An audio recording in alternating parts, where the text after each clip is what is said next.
என் புருஷன்கிட்ட இருந்து எனக்கும் அந்த பிஞ்சு குழந்தை, பெண் குழந்தை, அவ்வளோ அழகா ஒரு குழந்தை இருக்கு. ஒரே குழந்தை தான். போலீஸ்காரன்ட்ட போய் கம்ப்ளைண்ட் குடுத்துருக்காங்க.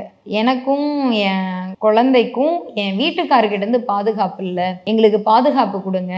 அப்படின்னு கம்ப்ளைண்ட் பண்ணியிருக்காங்க. போலீஸ்காரங்க கம்ப்ளைண்ட் எடுக்கல. கம்ப்ளைண்ட்லாம் முன்னாடியே பண்ணியிருக்காங்க. அவனால எங்களுக்கு பாதுகாப்பு இல்லன்னு. நேத்து அவன் என்ன பண்ணியிருக்கான் தெரியுமா? அந்த பிஞ்சு குழந்தைய கத்தியில குத்தி கொன்னுட்டு அவன் சூசைட் அட்டெண்ட் பண்ணியிருக்கான். ஒரே பெண் குழந்தை.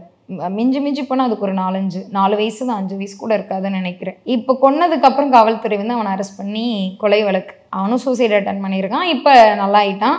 இன்னைக்கு வந்து கொலை வழக்கு போட்டு அவனை அரெஸ்ட் பண்ணியிருக்கீங்க. அந்த அம்மா கம்ப்ளைண்ட் கொடுத்தாங்கல்ல, எனக்கும் என் குழந்தைக்கும் பாதுகாப்பு இல்லடா, பாதுகாப்பு கொடுங்கடா, என் புருஷங்கிட்டயே இல்லடா. இன்னைக்கு அந்த குழந்தைய, பிஞ்சு குழந்தைய அவன் கொடூரமா பெத்த குழந்தைய குத்தி கொண்டிருக்கான், கத்தியில குத்தி கொண்டிருக்கான். கொன்னதுக்கு அப்புறம் நீ அவனை அரெஸ்ட் பண்ணி என்ன பிரயோஜனம்? இதே தான் இங்கேயும் கேட்குறோம். நாங்கள் காலங்காலமாக பெண்களுக்கான பாதுகாப்பை பற்றி பேசுகிறோம்.